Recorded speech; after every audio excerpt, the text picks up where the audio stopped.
Aquí estamos. ¿Cómo la estamos pasando? Maravilloso. Ok. Redes de confianza. ¿Están escuchando bien al fondo? Perfecto. Muy bien. Comencemos con un ejemplito.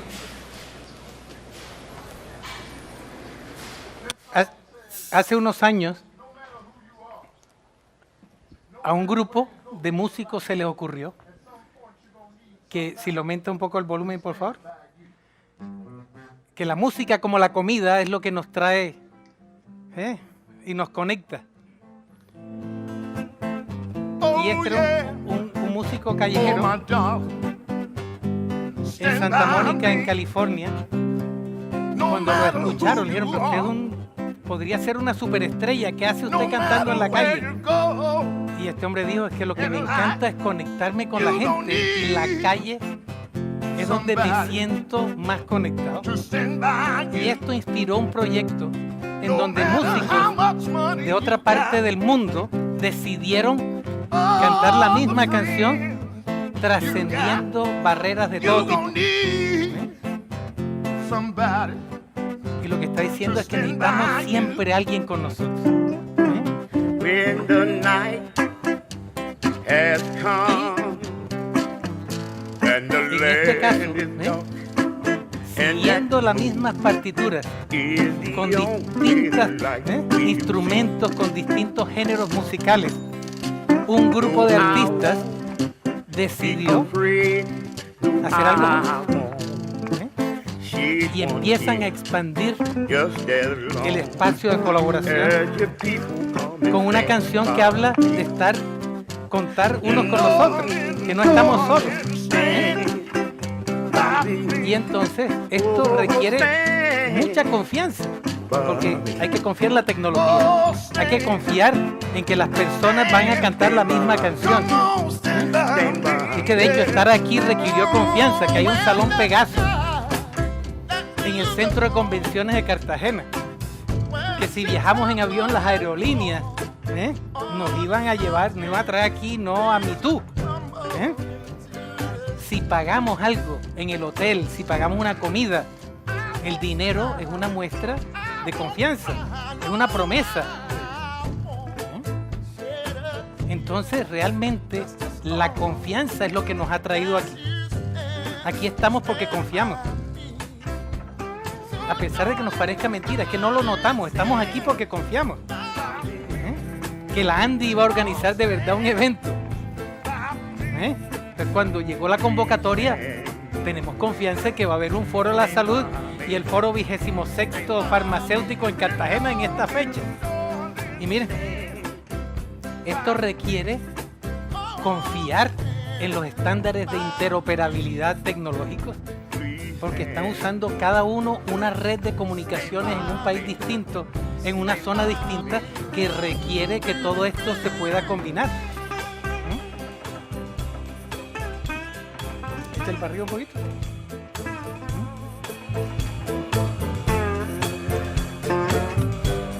Y esto salió de YouTube, que requiere que yo tenga acceso a la información gracias a unos servidores en la red que me permiten bajar esto, porque los...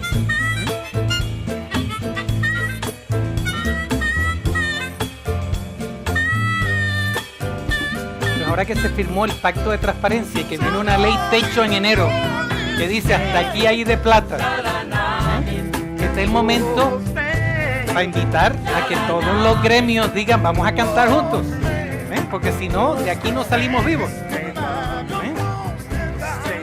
Entonces, imaginémonos a los gremios, cada uno manteniendo su cultura, cada uno manteniendo su independencia, cada uno manteniendo su perspectiva, sus necesidades, alineándolas. Es decir, aquí estamos juntos, yo estoy aquí contigo, tú estás conmigo, cuando más necesito compañía, sé que cuento contigo, contemos unos con otros. Mire qué lindo. Disfrutémoslo un ratito.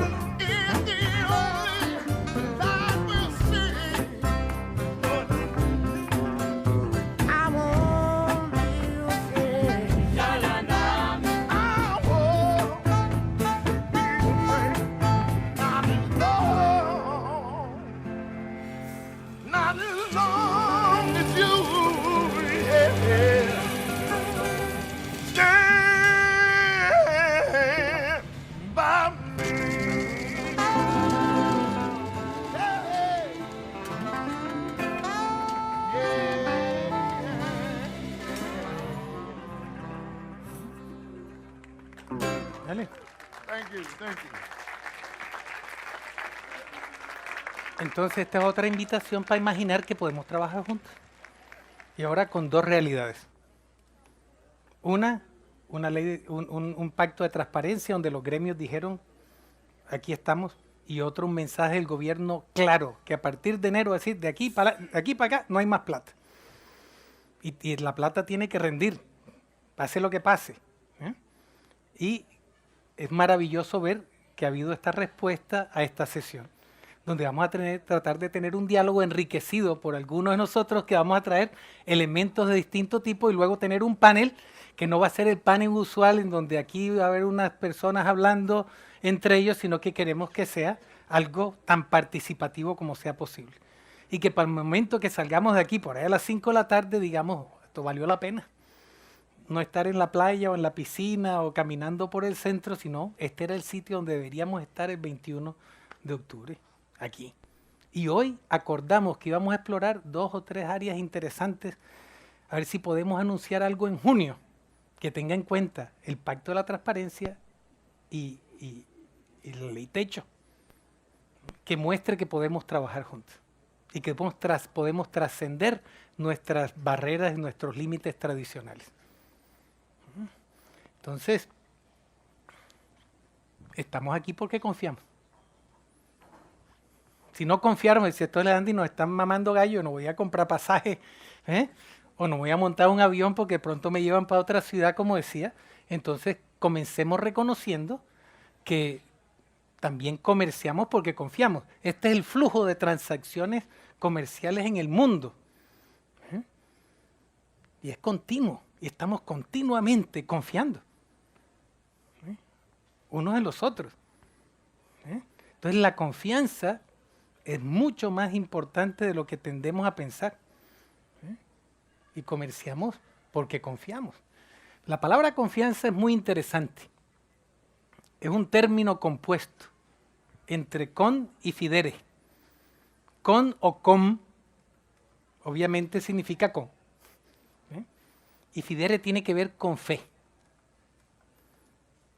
Entonces yo me relaciono con fe. Yo tengo fe en esta relación de que lo que vamos a acordar se va a dar. Eso es lo que la palabra confianza significa. Tengo fe en que esta relación va a darme beneficio y que yo voy a aportar beneficio a esto. Y entonces, cuando la perdemos, es fatal, porque esto hace que se desmorone el andamiaje social. Entonces la confianza hay que primero reconocerla, respetarla y protegerla. Y nos toca a veces crear instituciones como las Naciones Unidas, que fue después de la Segunda Guerra Mundial, un esfuerzo para reemplazar a la Liga de las Naciones, cuando nos dimos cuenta de que la falta de confianza casi desencadena un conflicto que nos pudo haber eliminado como especie. Y luego una institución como esta, de las Naciones Unidas, la Organización Mundial de la Salud, en particular, la OMS se creó como uno de los primeros ejemplos que nosotros los humanos decidimos darnos a nosotros mismos de que podíamos hacer las cosas en una forma diferente. Lo que pasa es que en este momento esa unidad de análisis que llamamos naciones están perdiendo poder. Las naciones, ¿cuántos países en el mundo? ¿Cuántas naciones? Una pregunta que le hice a un estudiante que tengo la fortuna de apoyar y se me rió cuando le dije ¿cuántos países hay en el mundo? Depende, es la respuesta. ¿Depende de qué? Depende de la óptica. Las Naciones Unidas dicen 193, pero si uno mira la FIFA es otro número. Y si mira el Banco Mundial es otra, etc. Entonces, digamos que hay 193 de estas instituciones, de estas unidades que llamamos naciones, que realmente se crearon después del Tratado de Westfalia, cuando habían unos imperios grandes que eran inmanejables y los humanos decidimos que mejor había que tener control político y financiero dentro de ciertos límites geográficos y los llamamos país.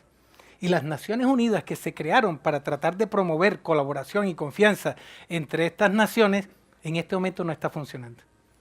Si ustedes miran las asambleas de las Naciones Unidas, es un circo. De hecho, se están volviendo más problemas que parte de la solución, estas instituciones. En este momento los desafíos trascienden nuestras barreras, nuestros límites nacionales. ¿Ustedes creen que un virus de una pandemia va a decir, yo a Colombia no entro, pero me quedo en Venezuela? No. La mayoría de los desafíos que nos están amenazando como especie son desafíos de especie y desafíos globales. Pero seguimos todavía mirando las cosas desde la óptica nacional. Y hay empresas que tienen mucho más poder que países enteros y que están tomando la mayoría de las decisiones sin consultar. Y entonces estamos empezando a perder la confianza en el Facebook, que al principio se veía, o un Google, que se veían tan inofensivos, cuando vemos cómo interfieren con elecciones, cómo tienen la capacidad de hacer estudios para manipularnos. Y estamos entrando en una fase en donde estamos tratando de recobrar la confianza. Después de la Segunda Guerra Mundial hicimos muchos esfuerzos y ¡páquete! En el 2008 vino una crisis económica brutal en donde el sector financiero, en el que habíamos confiado, se montó una serie de mecanismos para hacer plata con plata. Porque por lo menos en los últimos 20 años la principal fuente de plata es la misma plata. No es el trabajo duro, no es la producción de servicios o de bienes materiales. No, no, no. Son estos instrumentos financieros que los bancos se inventaron para darse bonos los unos a los otros y te presto y yo me cojo un bono y no sé qué. Y se crearon una pirámide que en el año 2008 hizo que colapsara en gran medida el sistema. Entonces estamos en este momento viviendo todavía el efecto de eso y se está esperando una crisis económica todavía más grande porque no aprendimos de lo que pasó en el 2008. Los bancos centrales ya no pueden seguir imprimiendo plata como hicieron. Nosotros como humanidad parece que generamos 17 trillones billones en el nuestro de dólares de la nada, suficientes para erradicar el hambre 600 años. Pero se los dimos a los bancos, no a la población. La gente perdió sus casas en Norteamérica, en Europa, y salvamos a los bancos. Y el capitalismo, que se supone que depende de la mano invisible del mercado y donde no hay que interferir, ahí mostró que no funciona. Así como el comunismo fracasó antes, el capitalismo ha fracasado ahora. Que cuando llegó el momento de rescatar a un grupo, Obama en particular y la Unión Europea decidieron proteger a los perpetradores del crimen, que fueron las instituciones financieras, no a las víctimas. Entonces tenemos una crisis tremenda, tremenda de confianza en un mundo que está prácticamente financializado. Yo vengo de una universidad, ya en la universidad no hablamos de estudiantes, hablamos de unidades básicas de ingreso. ¿Cuántas unidades básicas de ingreso vamos a tener el año entrante? Y yo me paro y digo, oye, estos no eran los estudiantes, sí, pero no son unidades básicas de ingreso.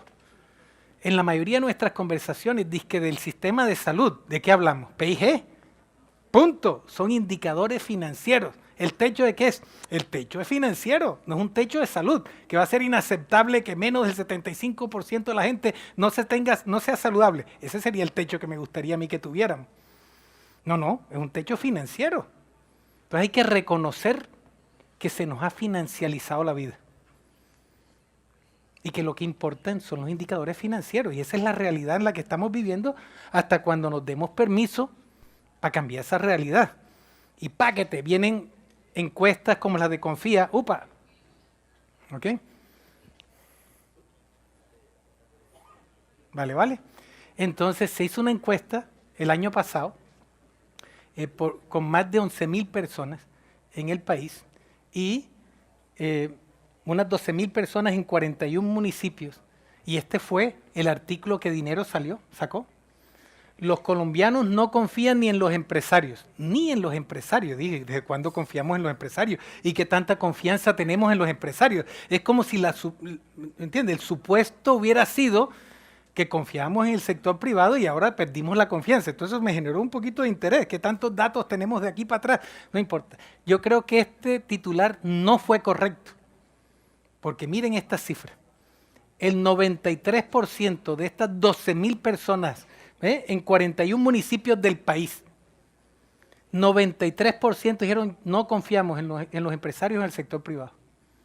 Esto para un gremio como la ANDI es serísimo. Porque los empresarios y el sector privado en este momento son el grupo del país en el que menos confía la gente. Mierda, ese debió ser titulado. Los colombianos confían menos en los empresarios que en cualquier otro grupo. Y esto sí que es serio, el 87% no confía en el gobierno.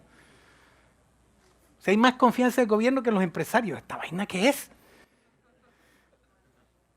Ok, miren esto, 84% no confía en los medios, entonces confían menos en los empresarios que en los medios de comunicación en la era de las noticias falsas de Trump. 80% no confía en la policía y 75% confía. ¿Esto qué es? 73% no confía en sus vecinos y 65% no confía en la iglesia. Yo creo que estas son unas cifras alarmantísimas, si esa palabra existe. Pero yo creo que donde tenemos que ponerle el ojo es aquí. ¿Qué ha pasado con el tejido empresarial de este país para que en este momento estén a la cabeza de la desconfianza? ¿Cómo? Se caen los puentes, por ejemplo, y se caen otras cosas también. Bien. Pero yo creo que esto merece un poco de pausa y de reflexión, y yo creo que son foros como estos los que deben crear el espacio para decir un momento, ¿qué está pasando aquí? O nos parece que esto está bien. Y aquí hay que tener confianza en la cocina o cerrar la puerta un momento. Oye, y si puedes cerrar la puerta sería maravilloso. Muchas gracias. Ok, entonces, y eso es lo que nos pasa. Tenemos el foco en lo que es el mercado, el PIB y tal, y tenemos el riesgo de perder el cuadro completo. Por pararle bolas a la pelota y qué presión tiene la bola y no sé qué y tal y qué tal. No sabemos ni en qué partido estamos. Y yo creo que aquí estamos perdiendo el partido. Y si hubiera un objetivo maravilloso sería convertir esto al revés. Es decir, 93% de los colombianos confían en el sector empresarial. ¡Mierda, qué cosa más linda! ¿Y qué tomaría? Miren, Estados Unidos, uno dice que es en Colombia, las aseguradoras en salud son las terceras organizaciones que más detestan los americanos, después de las empresas de petróleo y las tabacaleras, las de los cigarrillos. Entonces, de abajo para arriba, las petroleras, las empresas de cigarrillos y las aseguradoras de salud.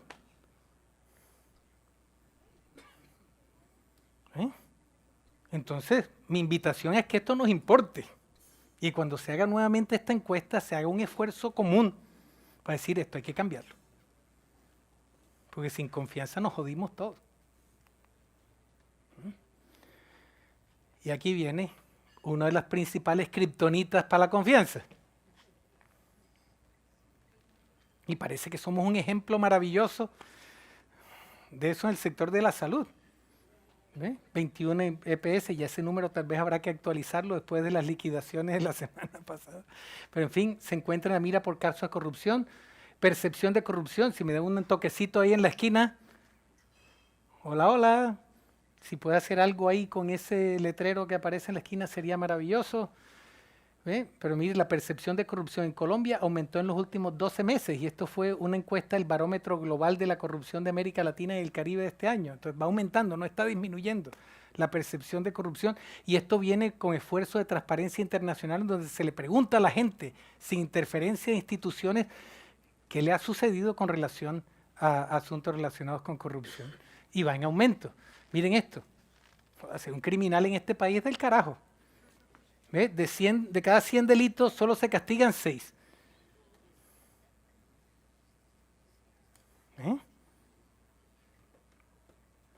Okay. Entonces hagámosle un poquito de pausa a esto. Es decir, ok, creo que aquí tenemos una situación interesante y si hay liderazgo empresarial, hay que mostrarlo. ¿Qué se necesitaría para cambiar los niveles de desconfianza tan astronómicos que se tienen en el sector? ¿Y qué podemos hacer para reconocer el efecto que la corrupción está teniendo en esto? En un momento en donde el sistema, mal llamado sistema de salud, un sistema de enfermedad, es claramente un brazo del sector financiero. Que nos interesan los pacientes, cuidados centrados en los pacientes, pura mierda. Excepto si son nuestras familias, punto. Los indicadores son financieros, punto. Tú me dices cuál es tu indicador más importante, te diré qué valoras. Si es el PIB, la plata, punto. No me echen cuento de ahí para adelante. Entonces, por lo menos reconocerlo, no pretender lo que no se puede defender. Y esto en todas partes, uno cree que es uno. Miren esto, Bloomberg, y otra vez la esquinita, por favor. Bloomberg hizo un estudio en Estados Unidos y le preguntó a los presidentes de empresas, o trataron de averiguar cuánto ganaban los presidentes de empresas en Estados Unidos. Y rankearon a los sectores.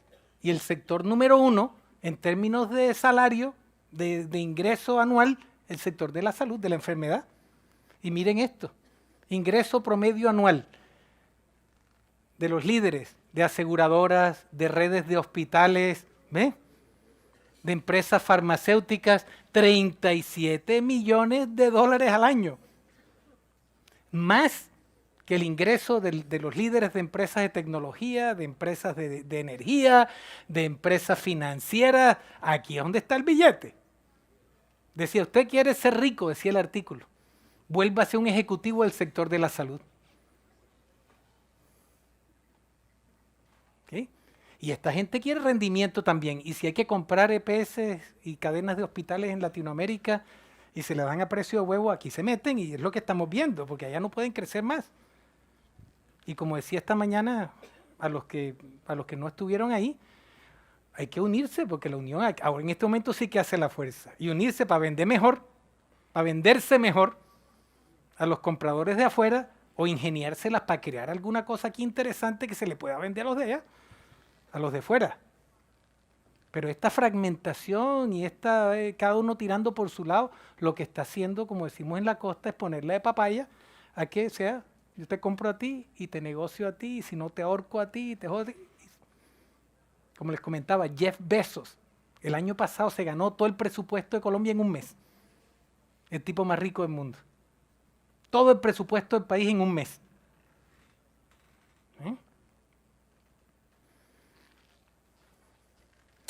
Y esto se ha reflejado aquí. Hemos financializado nuestra vida desde antes de que comience formalmente hasta después de la muerte. A extraer valor. Está bien. Pero hay que ponerle también a la cosa para que la gente confíe en lo que estamos y todo el mundo gane. Y empieza a ver uno este tipo de manifestaciones, y empieza uno a ver este tipo de situaciones. Más del 70% de los profesionales de la salud están quemados. Como también decía mi abuelo, yo le hubiera contado lo que está pasando ahora en cualquier parte del mundo, habría convulsionado. Porque en la época de mi abuelo, un médico MD más que Dios. En la época de mi papá, medio Dios. Y ahora qué carajo, no sé ni qué. Y entonces imagínense eso, la tasa de suicidio donde tenemos datos, comentaba también, 40% más alta entre los hombres médicos que en la población de hombres en general, y para las mujeres el doble. Tenemos más adicciones, separaciones, un poco de cosas. Entonces, además, somos hipócritas como ejemplo. Yo trato de promover la salud y estoy más jodido que las personas que estoy tratando de servir. En Colombia, la tasa de obesidad entre los médicos es más alta que en la población general. Entonces, aquí hay oportunidades por todos lados. Y se empieza a sentir la precarización del trabajo. Entonces, la gente ya, yo estoy en estos grupos de chat con mis compañeros de clase.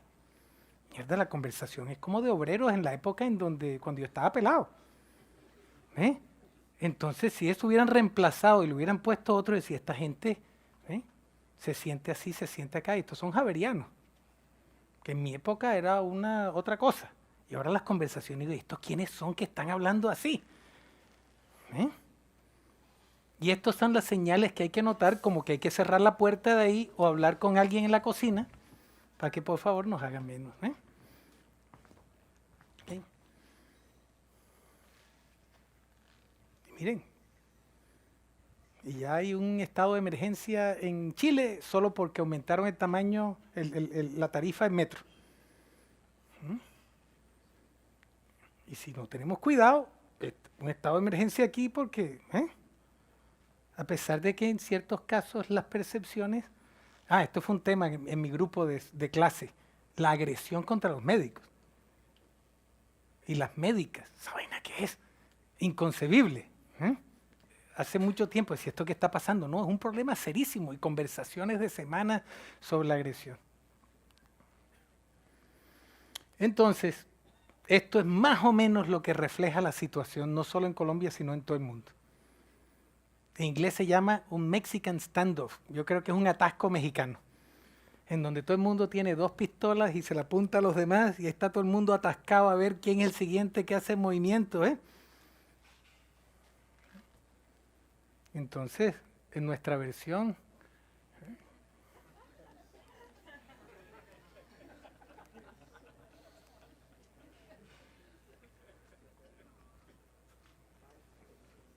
Atascado.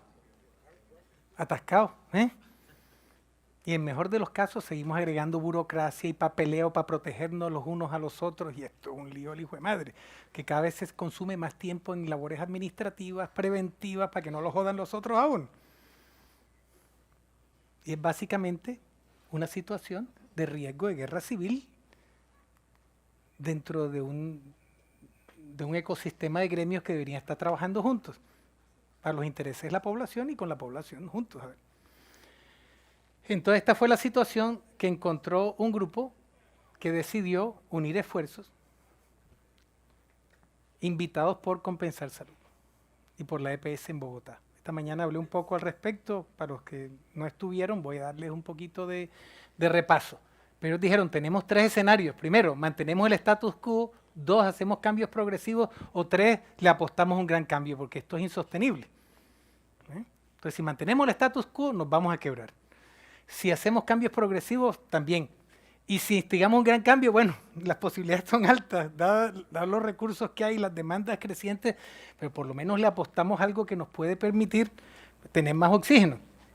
¿Y qué tal si nos enfocamos en la confianza? Tremenda pregunta. ¿Qué tal dentro de nuestra red enfocarnos en la confianza?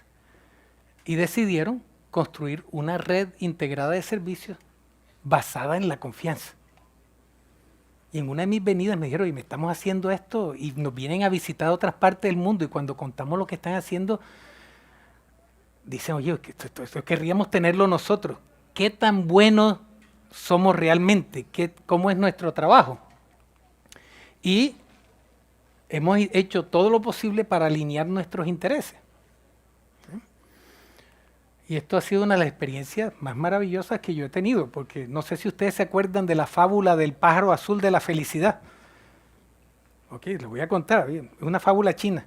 Había un hermano y una hermanita muy tristes, que se habían vuelto huérfanos, y les dijeron que tenían que encontrar el pájaro azul de la felicidad, y empiezan a viajar, no lo encuentran por ningún lado, y al final regresan cansadas a la casa y escuchan unos trinos atrás. El pájaro estaba en el patio todo el tiempo.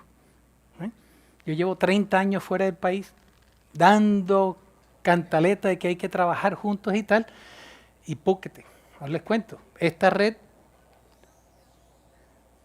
decidió crear una red, un servicio integrado en Bogotá, dividieron la ciudad, etcétera, 36 instituciones decidieron trabajar juntas con su UPC, una población de 1.3 millones de personas con un propósito superior compartido y un modelo común que está evolucionando continuamente. ¿Sí? Y muy enfocado en la contribución que la salud le puede hacer al bienestar. Pues Compensar, eso me encantó. Queremos ser una plataforma de bienestar integral para el cambio social. Yo dije, no, esto suena demasiado bonito. Y nos permitieron meternos en las tripas del animal. Trajimos colegas de Harvard a mirar el sistema de información, trajimos un grupo de Holanda que mirara el nivel de integración de la red percibida, y descubrimos joyas como esta, unos nodos de integración que gestionan todas las fuentes de información en toda la red, monitoreo de datos relacionados con la cuádruple meta, coordinación de requerimientos financieros y administrativos en toda la red, y algo muy importante, cómo podemos aprender unos de otros. ¿Quiénes están funcionando bien? Para aprenderle todos. ¿Quiénes no están funcionando tan bien? Para apoyarlos a que funcionen mejor. De libro, con profesionales de enlace que hacen seguimiento a todo nivel, con comunicación con el nodo integrador, con resolución de problemas entre pares y con un sistema, un mecanismo que les permiten eliminar cuellos de botella. Esto yo lo cuento en Canadá y me dicen, wow.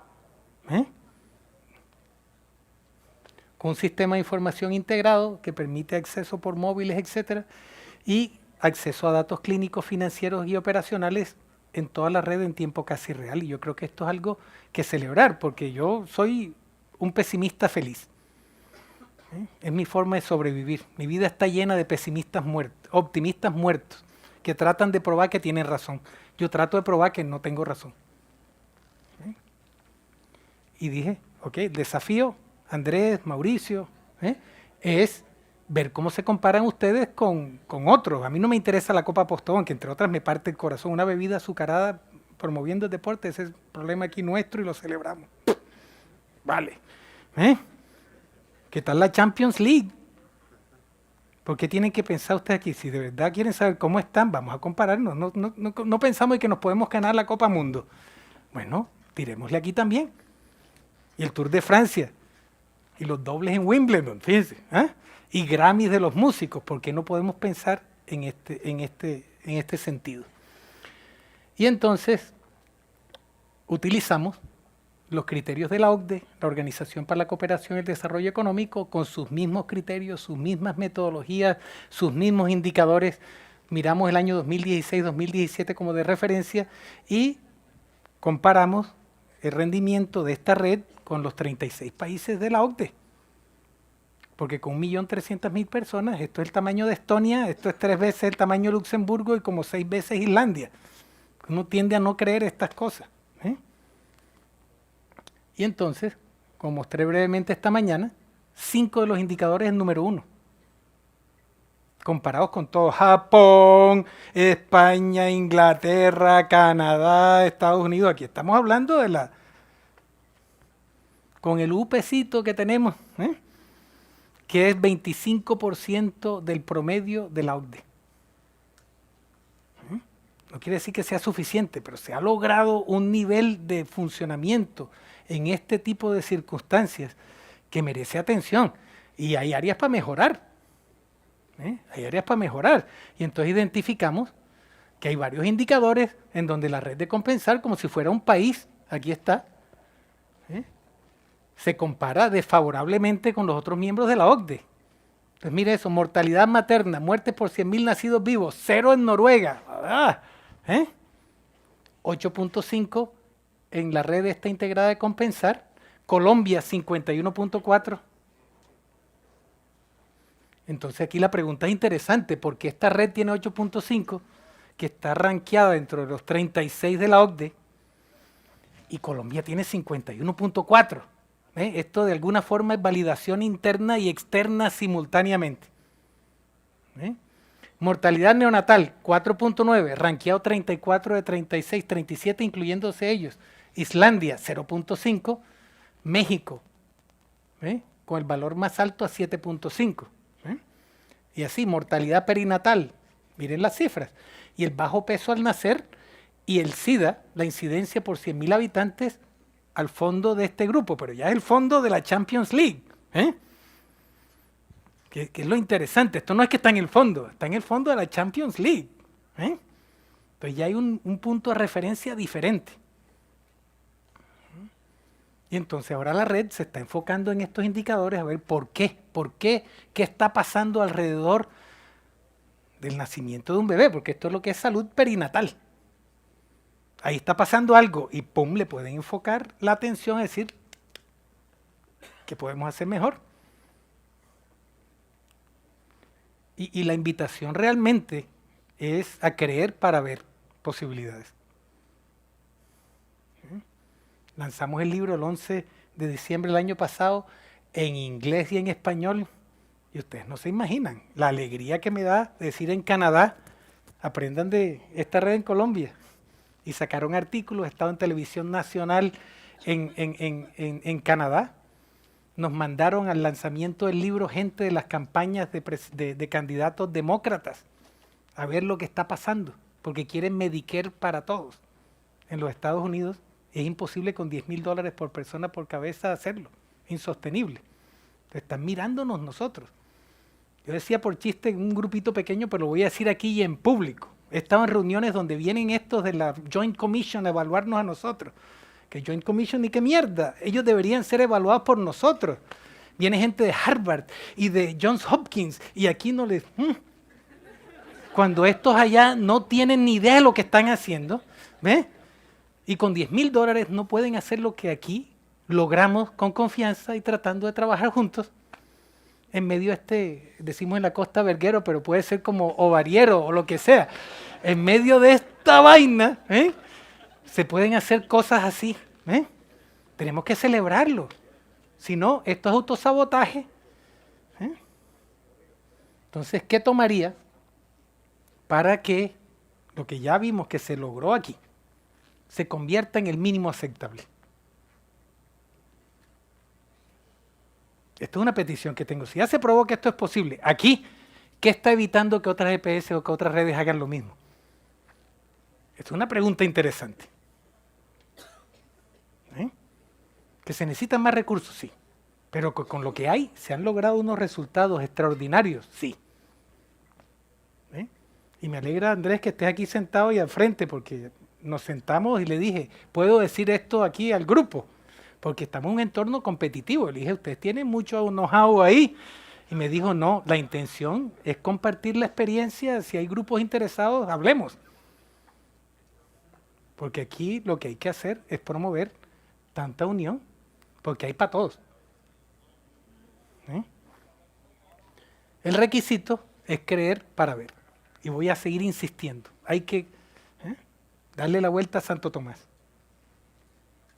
Y ya en este caso se puede ver también. Entonces, ya para darle el círculo completo, la pregunta es, ¿qué nos atreveríamos a desear? Si tuviéramos la oportunidad de tener una conversación como esta, con representantes de todos los gremios, decir, ok, ¿qué nos atrevemos? Viene una ley techo que desde enero nos va a decir, de aquí para adelante no hay más plata. Y hoy hay un acuerdo de transparencia. Es un momento en donde la confianza en el sector corporativo, en el sector privado está tocando fondo. ¿Y cómo podemos pensar que somos miembros de una comunidad global en donde tenemos mucho que ofrecer? Que si de verdad la pensamos, tenemos 7.500 millones de clientes potenciales, no 50 millones. Que si ahora cuánto me dan y que se liquidan a esta, cuántas me cojo y será que los puedo absorber, que 100.000, 200.000, 2 millones. El mundo tiene 7.500 millones de personas. Imagínense que uno diga, como gremio, vamos a apostarle. Eso fue lo que hizo Japón, eso fue lo que hizo Corea, eso fue lo que... Vamos a unirnos y vamos a apuntarle a la humanidad. Que si seguimos mirándonos el ombligo, rascándonos el periné,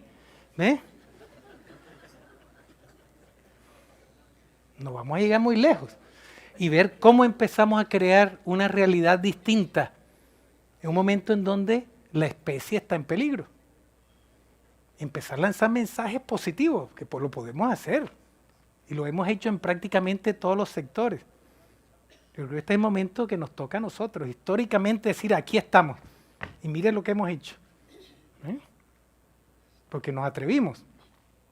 Y recordar lo que Margaret Mead nos dijo tan claramente. Dice, nunca dudes que un grupo pequeño de personas comprometidas y pensantes puede cambiar el mundo. En realidad, es lo único que lo ha hecho. Y la pregunta es, ¿vamos a ser nosotros ese grupo pequeño de personas pensantes y comprometidas que dijimos, esta crisis mundial está preñada con la oportunidad más grande que se nos ha presentado en la vida para crear magia? Porque creo que la magia es lo más real que existe.